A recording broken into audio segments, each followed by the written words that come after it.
Hello, everybody. HealthForce Podcast. HealthForce Podcast. RamsandEliteFitness.com. RamsandEliteFitness.com. Well, I've been busy. I'm sure most of you have. Here we're wrapping up the holiday seasons. Christmas is practically here. New Year's around the corner. Rams and Elite Fitness, we've opened up our physical location, REF Fitness Station, located in the Warrendale, Wexford, and Cranberry area. Did a podcast on that previous episode to this, so you can find that on RamsandEliteFitness.com. Click the latest research tab, filter for podcast, and you'll find it there. We laid out the case for the facility, what it stands for, exactly who benefits from it, and the main purpose of it. So if you want to learn more, which I encourage you all to do, go listen to that podcast. There's an article also on our website about athlete training program, the best athlete training program. Read that article. It goes into in-depth about the fitness station and what sets it apart from practically what everybody else is doing right now in the athletic world. But I'm in there now at the facility, busting my butt every night during the week. And we're providing warm-ups and cool-downs for all of the baseball athletes that are in there. And during the cool-down, which is a quick stretch period, we are finding a lot of these individuals, these athletes that are younger than 18 years of age, their hips are absolutely like rocks. Especially if they're a catcher, their hips are so tight, there's practically no flexibility. And I'm talking like 15, 16-year-olds. Okay, we're not talking 50 and 60 years old. We're talking young, athletic talent. And they can't even put their knee to their chin. Which gave me the idea that there needs to be a podcast done on flexibility. And it's not just for athletes. We're going to get into today about the positive benefits that you get from stretching and exactly what it is. Because I feel like stretching is one of those topics that everybody just does. You know, oh yeah, make sure you stretch and warm up. But nobody really understands necessarily the science, the anatomy behind it, what it's actually doing, why it's beneficial, and how to actually do it properly. Whether you are an athlete trying to warm up and stretch before a competition, or if you're just an individual that goes to the gym and want to warm up and stretch out before your workout, there are certain things that will enhance performance, as a matter of fact. So I'm going to start today's podcast. We're going to read an article from simplyshredded.com. Article is called Learn the Facts, the Science Behind Stretching. It's written by Mano Henselsman. Now, I don't agree with 1,000, with every single thing that's in this article. But the reason I wanted to start with this is it lays out the case. It does a good job of putting out the foundation of the stretching culture almost, right? This scene of, well, everybody kind of just assumes it's good, but no one really knows that there's actually different types of stretches. There's different techniques, different warm-ups you should be incorporating. So I think he does a good job of setting the stage there, and then we're going to progress into some articles and tips about how to actually enhance your performance and actually stretch the proper way, and then we'll finish it all up with some science and research to really back up all of our claims. So the article begins, if you're a committed weight trainer, chances are you're either stretching a lot already or think you should be stretching more. Screwed up already. Let's start it. If you're a committed weight trainer, chances are you're either stretching a lot already or you think you should be stretching more. Historically, stretching has been considered one of those quote-unquote does no wrong sort of activities, one that's been largely overlooked by virtually everyone outside of a yoga studio. But over the last 2 decades or so, people have started to figure out that stretching isn't quite the holy grail of healthy training. We've learned that stretching should be implemented strategically, not just at any time, and that there are different stretching modalities like static stretching, dynamic stretching, and PNF stretching. They all have different effects, and that using the wrong type of stretch can actually do more harm than good. In summary, we've come to realize that stretching is limited in its use and is not the panacea that every perky girl in form-fitting yoga pants would have us believe. And with that, I'm here to deliver the coup de grace. All information provided in this article is directed at neurologically intact and asymptomatic individuals. Clinical populations should consult with their therapist before implementing the approaches advocated in this article. For those not quite up to date with the advances in our knowledge of stretching, here's the short version of it. Point number 1, stretching regardless of form does not reduce muscle soreness. Point number 2, static stretching, and for you folks there at home, static stretching is where you just hold a stretch. So think like bend down and touch your toes and just hold that. That would be static stretching. Static stretching, whether before or after exercise, does not prevent, and in excess may even cause performance injuries. Number 3, excessive static stretching of a muscle before exercise decreases its subsequent performance. And lastly, static stretching does not increase strength or muscle gains from resistance training. Now, in line with these findings, the idea that stretching is good and more of it is better has been replaced with the advice that we should do dynamic stretching before training and static stretching after. The dynamic stretching is intended to increase mobility and static stretching to increase flexibility. Moreover, it's generally accepted that we don't have to stretch every single muscle, only those that are excessively shortened as a result of training or daily activities. This is fundamentally wrong. To understand why, first look at what happens when you stretch a muscle. Broadly speaking, there are 3 mechanisms by which range of motion, passive or active, can be increased. Vasoelasticity increases. Simply put, the more elastic a muscle, the more it can be stretched out. However, vasoelasticity isn't the same as elasticity. And for this reason, muscles are not at all like rubber bands, as often stated. Quote, like solid materials, they demonstrate elasticity by resuming their original length once tensile force is removed. Yet, like liquids, they also behave. The response to tensile force is rate and time dependent. Neutral stretch tolerance increases. The more permissive the nervous system, the greater the range of motion it allows the muscle tendon structures to reach. There are several neural mechanisms like reflex activation that contribute to the increased extensibility, but let's use neural stretch tolerance as a catch-all term for all neural processes here. Muscle length increases the longer a muscle, the longer its range of motion. As such, increases in range of motion can be due to any of these 3 factors. The assumption of most stretching programs is that muscle length increases. However, this is based on outdated and methodologically flawed research with improper use of terminology. So I'm going to stop here. Let's let all of our heads and brains catch up. Some tough verbiage there. The author is making the case that most professionals tend to think dynamic stretching should be before activity and that static stretching should occur after the training period, and that our muscles are not like rubber bands, that would be a bad comparison. Now, I wouldn't make such strong statements as Henselman does about that being fundamentally wrong. That's his words, not mine. To be quite honest with you, I think the majority of research, let's put it this way, I think if you look at the total scope of research when it comes to flexibility, it's very scattered. It's not like some of these other issues that we've talked about, right? So like when it comes to sugar, when it comes to artificial sweeteners, when it comes to gluten, when it comes to grain and all the other stuff that we talk about in this program, especially those issues that the fanatics want to carry the torch for, a lot of those issues actually are pretty much open and shut. A lot of the research will be 75-25, 70-30, 80-20, all in favor. And on those topics, I feel like stretching. When I look at the total circumference of the material, it's not that clear cut. It's pretty.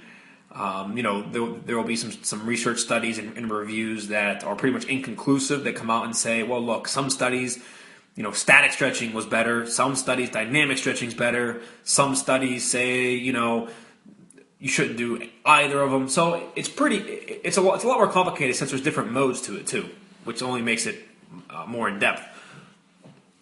But for him to say it's fundamentally wrong that dynamic warm-up should occur first and that static stretching should be reserved for afterwards, I think it's too strong of a statement. I think it's too strong. I can't make that same conclusion that, for instance, with our athletes that we train, and even in general with clients in general, we do employ dynamic warm-ups. We don't do a whole bunch of static stretching, if any at all, prior to a workout. And then afterwards, we do very, very brief static stretching, about 10 seconds or so. I think there is enough research to suggest that you shouldn't be holding stretches for extended periods of time, like 30, 40, 60 seconds per stretch. I do think that could dampen, especially athletic performance. So I just wanted to give my 2 cents here before we kind of wrap up this article, because like I gave in the beginning here, I don't agree with everything he says, but again, it's a pretty nice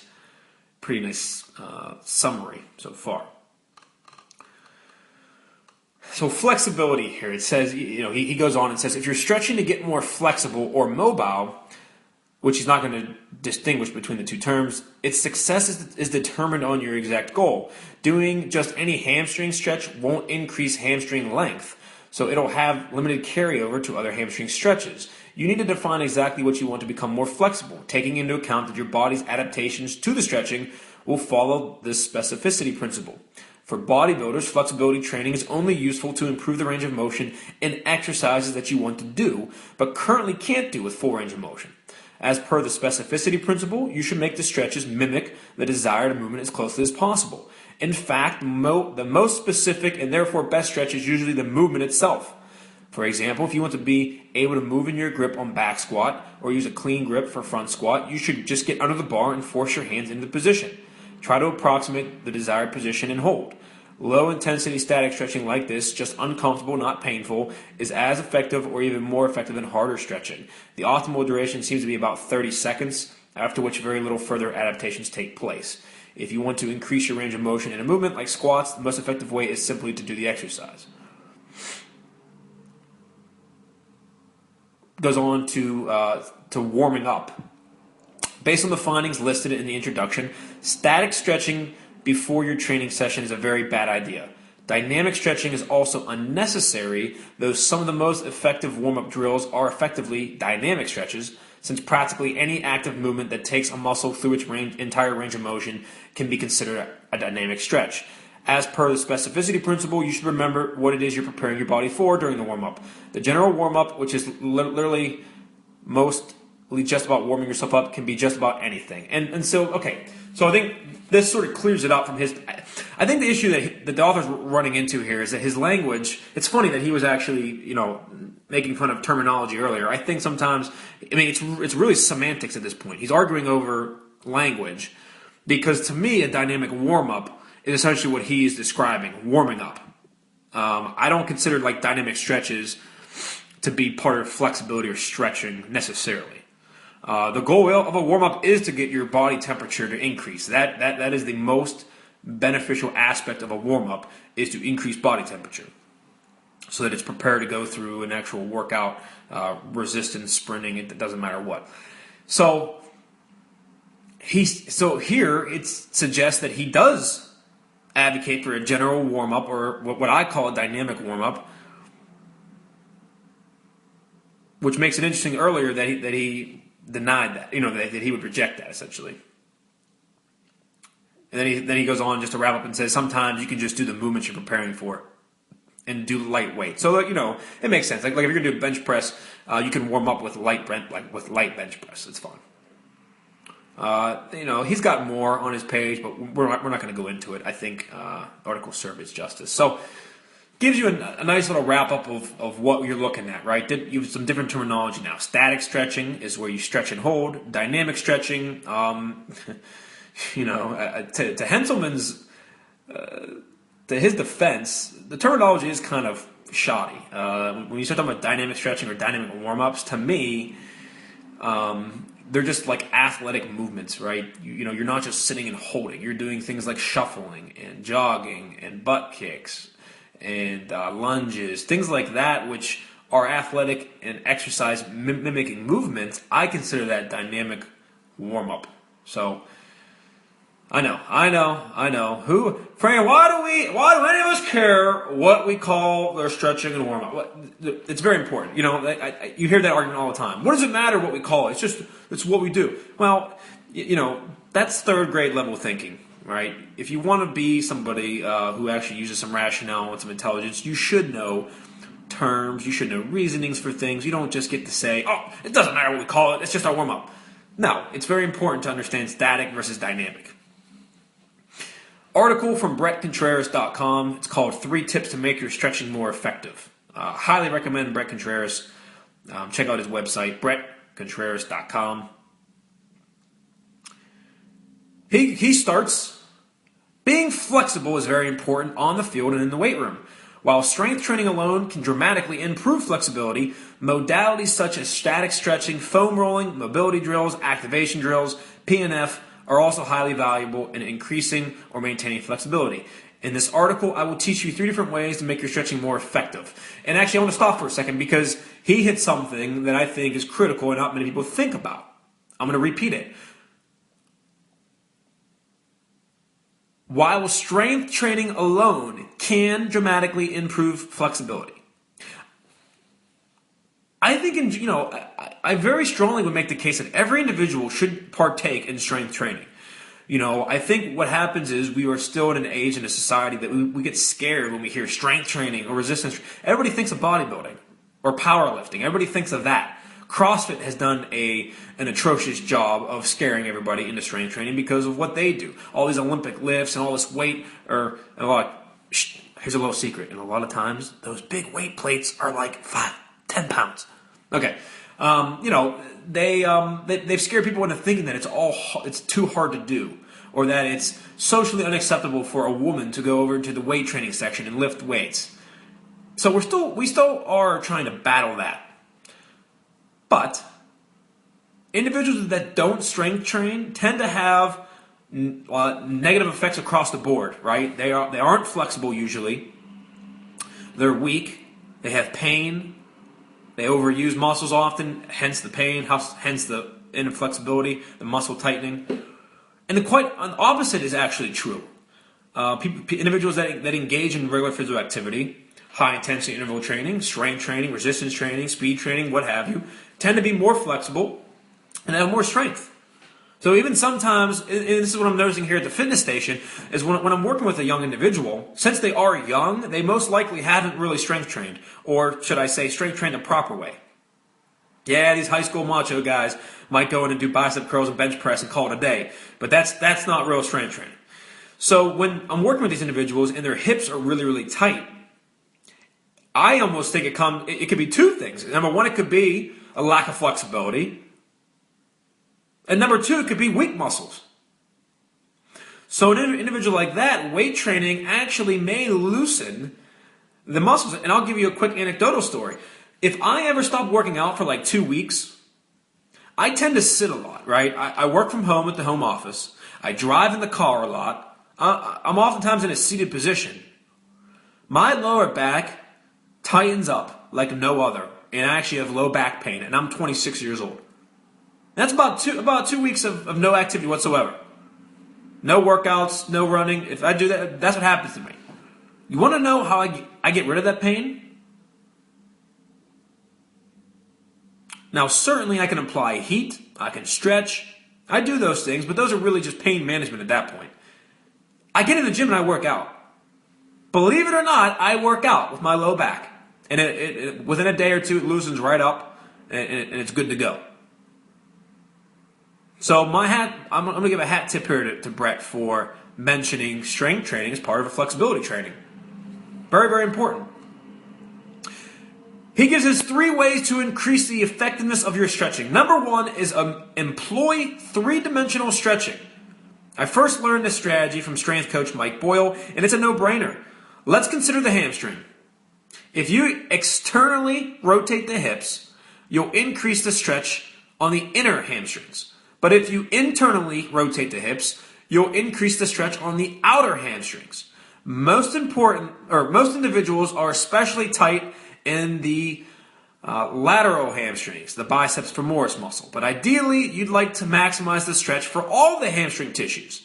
Make sure you utilize 3D stretching for stretches and mobility drills involving the ankle, hip, shoulder joints. I think it's a side point here, but I do think most individuals don't realize that the muscles in the human body aren't just like one muscle. Like when you stretch your upper arm, it's not, like your biceps is not just one muscle. Your triceps, it's not just one muscle in there. And so a lot of times when you get down to the legs and the glutes, there are layers of muscles. Now it's no longer just an area. Now there's layers on top of layers, right? And your hamstrings, there are different heads and different tissues with it. I think it's very, very important. So you could, so when you have a nagging injury, you start to think about the overall circumference, the overall picture of how many muscles you have. And if you don't have a proper warm up or cool down, if you injure a muscle, there's a lot that you could potentially injure. It's not just, oh, my legs. No, there's more. Number 2, get in functional positions that are similar to what you're trying to improve. The best stretch for a particular movement is the one that most closely replicates that movement. Let's consider ankle dorsiflexion mobility in the case of a squat. Sure, you can stretch the gastrocnemius muscle, which is the calf, on a step from a standing position, and it will help. But you'll get more bang for your buck if you get down into a squat position with the knee flexed and the gastrocnemius shortened and stretch the ankle in a more specific manner. This applies to deadlifting and hamstring flexibility too. And I actually agree with this. All my athletes at the fitness station, we do some form of squatting because it's such an essential movement for athletes in general. It doesn't matter what sport. You have to have that flexibility to get into an athletic posture. You can't be a stick in the water. You can't be standing straight up in the sky. You have to be able to bend down and do different things regardless of sport. So that's definitely a movement that we always incorporate for the reasons Brett listed out there. Sometimes in order to increase the effectiveness of a certain position in terms of flexibility or strength, it's to mimic that same position. I'll say this one all the time. How do you get better at push-ups? By doing push-ups. That's literally the answer. Yes, you can mimic bench pressing and flies and train the muscles, and that'll help. But if you perform push-ups, you will increase your ability to do more push-ups in the future. Number 3 on Brett's list is create pelvic torque to increase the effectiveness of hamstring and rectus femoris stretches. You can contract the lumbar erectors, which are back muscles, and the rectus femoris, and you will create anterior pelvic tilt torque.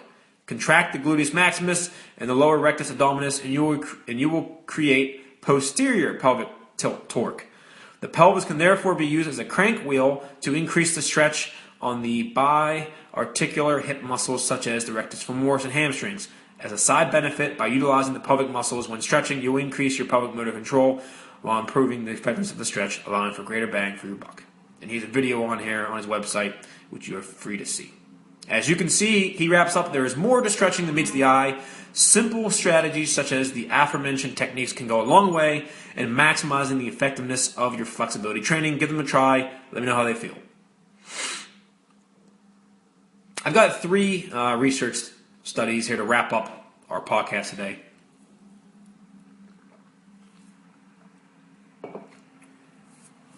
How are you guys feeling so far about this? I say often, the people that listen to this podcast are very, very smart individuals. We're not talking about stupid stuff. We're not swearing every sentence. We're not just saying go bench press, drink protein shakes. This platform, this program is deeper than that. I want people to learn. I want them to understand things. I want them to be able to articulate their own opinions then. So yes, there's a lot of information. Yes, this isn't like watching Family Feud or The View on TV. This isn't entertainment. This is very much like school. This is university. Maybe I should change the name of the program. University. Funny. All right. First one I'm going to read is I think the first 2 actually I have are going to be single studies. But nevertheless, this one is called The Effect of Dynamics versus Static Stretching in the Warm-Up on Hamstring Flexibility, done by Gail Silveira et al. At the Department of Health, Design and Science, University of Canberra. Recent studies have questioned the benefits of static stretching in the sports warm-up. The purpose of our research was to examine the acute effect of static and dynamic stretching in the warm-up on hamstring flexibility using an intervention design study. Hamstring flexibility was measured. We don't need to know how. They had 12 participants were randomly assigned to 3 interventions of 225 seconds stretch treatment on separate days. Treatment number 1 was no stretching. Number 2 was static stretching, and then number 3 was dynamic stretching. Static stretching did not improve dynamic hamstring flexibility. However, dynamic stretching improves both the dynamic and static flexibility. This has implications for the specificity of stretching in sport. I'm going to skip ahead all the way down to their results and discussions. Various modifications of the SLR test were used to measure and compare hamstring flexibility. Blah, blah, blah. Let's move ahead. Here we go. Participants were randomly assigned to one of the 3 groups. We already discussed this.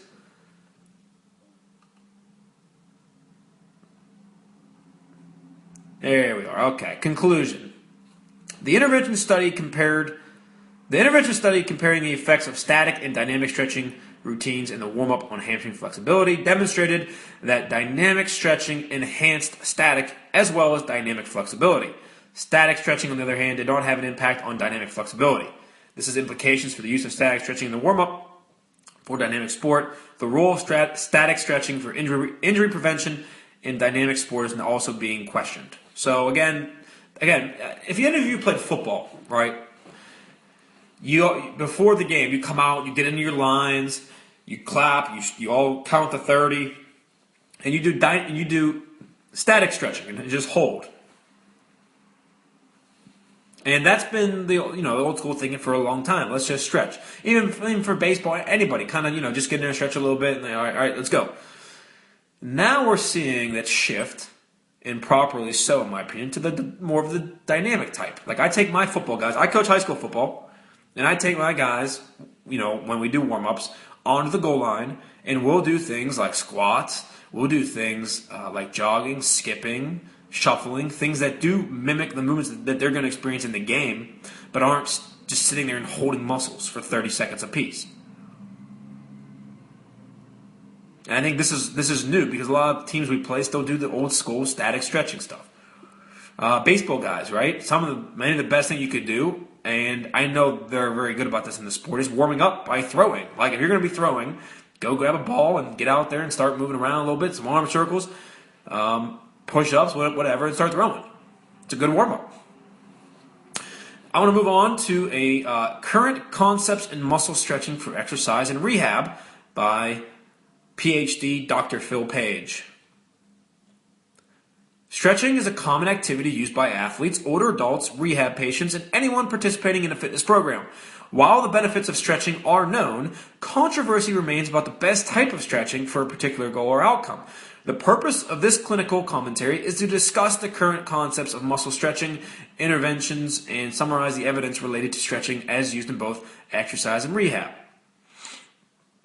So I'm going to scroll down. He goes through the different research that he pulls from, cites different researches, talks about their methods, stuff that, you guys don't want to hear me read off numbers. Trust me, you don't. All right, here's his recommendations, okay? Static, dynamic, and pre-contraction stretching all are effective methods of increasing flexibility and muscle extensibility. However, these modes may be more effective in specific populations. Several authors have noted an individualized response to stretching. Therefore, stretching programs may actually need to be individualized. I think that's actually an interesting concept. Warm-up for sports and exercise. Stretching performed as part of a warm-up prior to exercise is thought to reduce passive stiffness and increase the range of motion during the exercise. In general, it appears that static stretching is most beneficial for athletes that require flexibility for that sport. As an example, gymnastics or dance.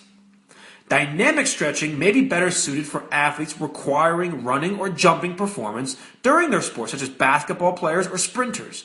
Stretching has not been shown to be effective at reducing the incidence of overall injuries. While there is some evidence of stretching reducing muscular tendinal injuries, more evidence is needed to determine if stretching alone can reduce muscle injuries.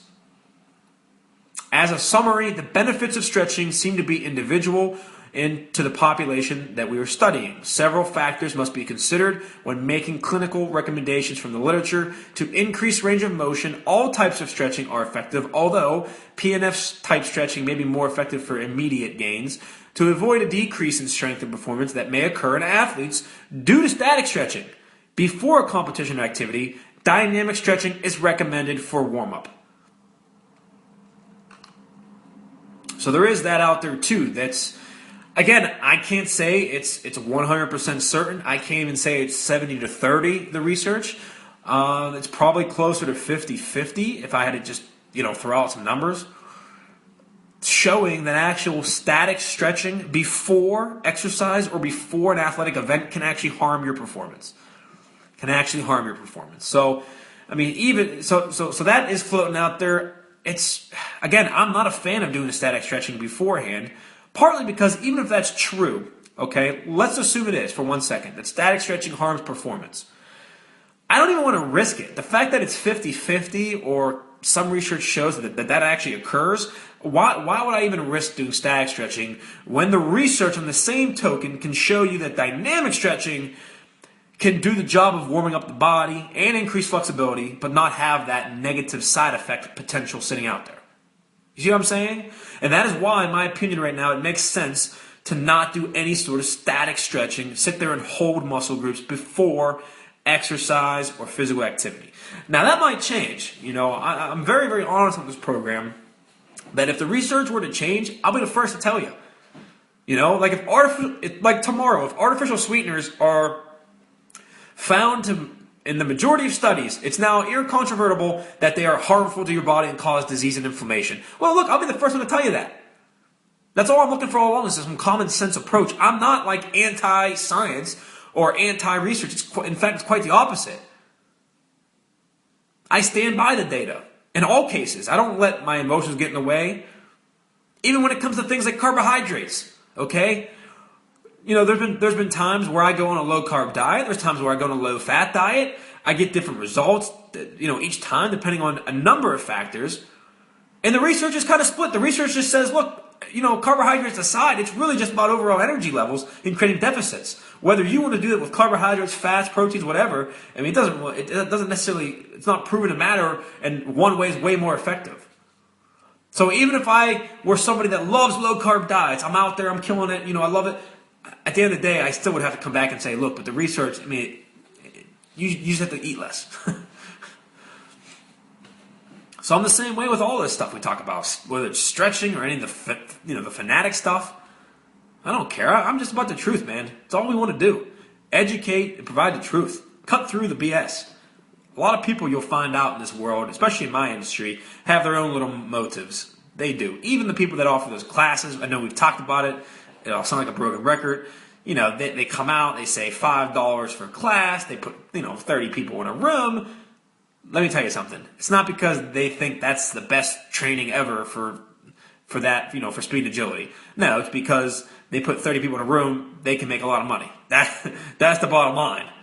It's volume. It's nothing to do with, maximum effectiveness. So everybody has their own little motives at play. And I like to think, that I can kind of cut through that on this program and get down to the facts and figures.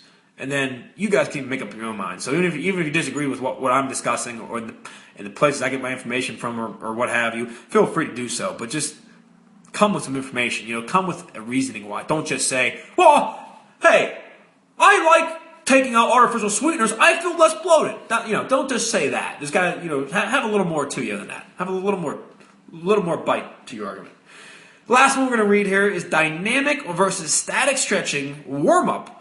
The effect on power and agility performance, done by Danny McMillan et al. Looks like U.S. Army, Heidelberg, Germany. Army Baylor University.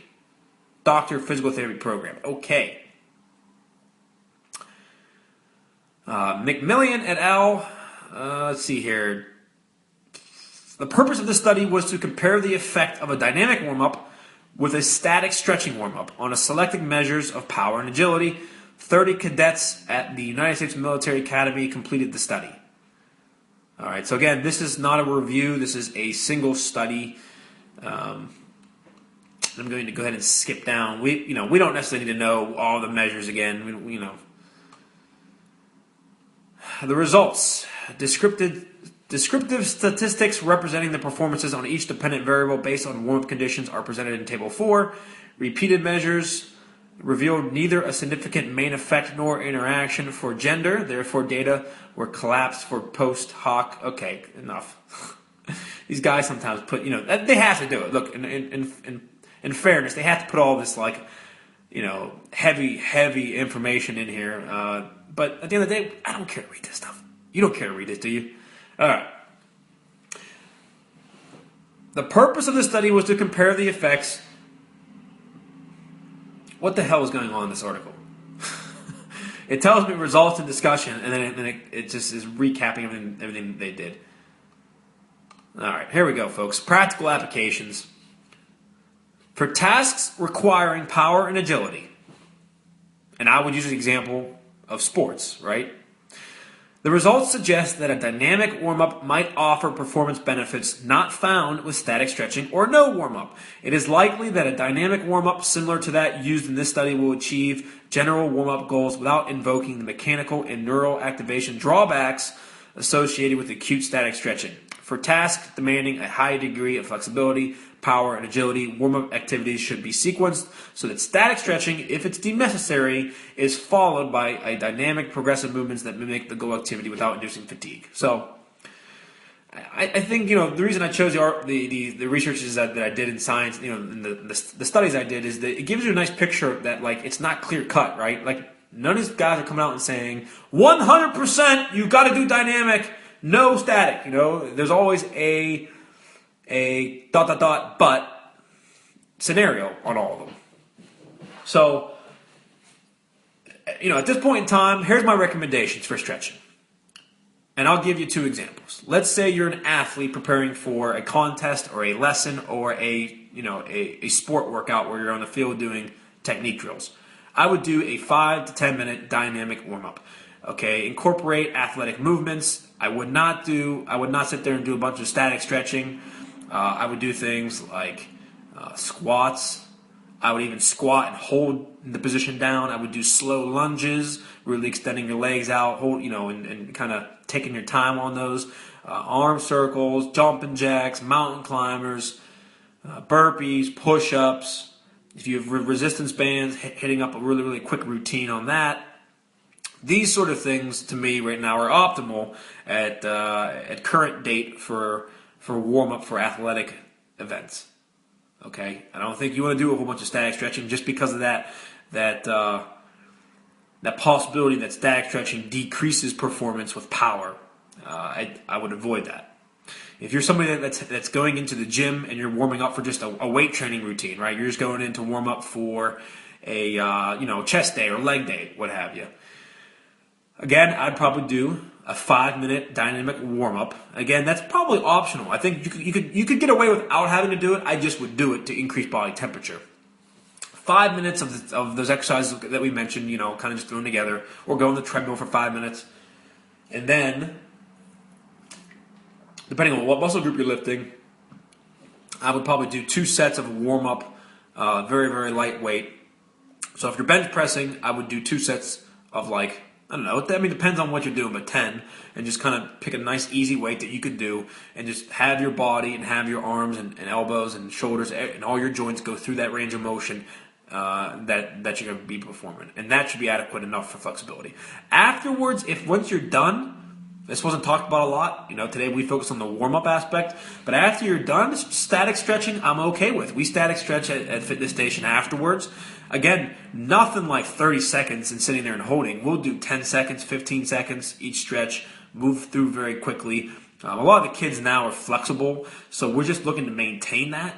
I still am worried about overstretching. I think that's still a real thing, and the last thing I want to do is take an athlete and zap out some power that they're going to have in their muscles. So that's just probably a precaution. Whether it's necessary or unnecessary, I can't say for sure. But just something that I'm not a fan of doing or even risking right now. So we'll stretch through very quickly, make sure that they maintain their flexibility through different ranges and different joint movements. And then for some of the guys that have problems, that's when we'll work on some things. We'll do some foam rolling. We'll do some different stretch techniques, both incorporating static, dynamic, PNF stretching. We'll work on the problem areas a lot and see if we can, over the course of time, start to increase that flexibility and bring back some strength to it. Oftentimes, though, unless these guys get some sort of strength training at the gym, it's going to be hard to determine whether it's a lack of strength or lack of flexibility. And oftentimes, if you were to do a strength routine and get into a program, you will increase your flexibility and strength. 2 birds with 1 stone. So hopefully you found this intriguing. Flexibility is an issue. I know it might not be quote-unquote sexy to talk about. It might not be the most exciting. But the information, nonetheless, is important. And, it's about education, right? So any area in which we can improve ourselves, and I think flexibility is one of those areas. I think it's beneficial for us to know everything that we can possibly learn. And flexing and now instead of you just saying, oh, yeah, I'll just stretch afterwards, you should know, okay, I'll static stretch. I'll hold my stretch. Or I'm going to do a dynamic warm-up. I'll get the blood flowing. We'll do complex athletic movements. I think that alone is going to set you apart from the other individuals that try to understand flexibility but just come up with just static stretching. I think that's what people think of. Tell me if I'm wrong, but I think when people think flexibility and stretching, they think of immediately snap your fingers, static stretching. Just hold, bend down, touch your toes. Okay, put the leg over here. Okay, put the arm there. And as you've seen today, it's a lot more complicated than that. So please check out our information, ramsandelitefitness.com. Also, check out the brand new REFFitnessStation.com. REFFitnessStation.com. We have just posted some gallery pics up there to check out some of the pieces of equipment. We'll be getting some action shots this week as well of the athletes in there, getting their warm-up on. And, everything's moving in the right direction with us. But again, any comment or feedback, you can hit us up on social media, Rams and Elite Fitness, on Facebook, Instagram, and then our email address. You can send us feedback or questions, and we may answer you on the air for our podcast, or at least message you back and get you some information. That email is ramsandelitefitness@gmail.com. Thank you, everybody, and we will see you next week. I'm actually going to do a program on fat loss, adaptations and adjustments. What happens when you're on a diet, right? And you stop losing weight, you plateau. What are some of the things that actually are occurring behind the scenes? Why does that occur? It's actually very easily explained through science and research, and I can't wait to get into that with you guys next week, because I guarantee you, most of you are doing something wrong when it comes to fat loss.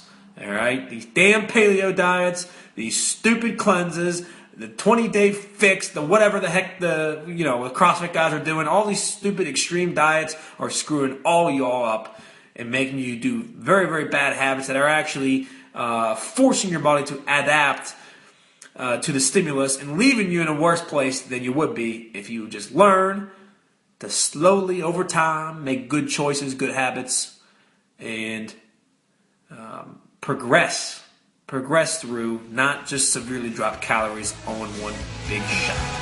Can't wait for the podcast next week. Thank you all for the support, and I will see you next week.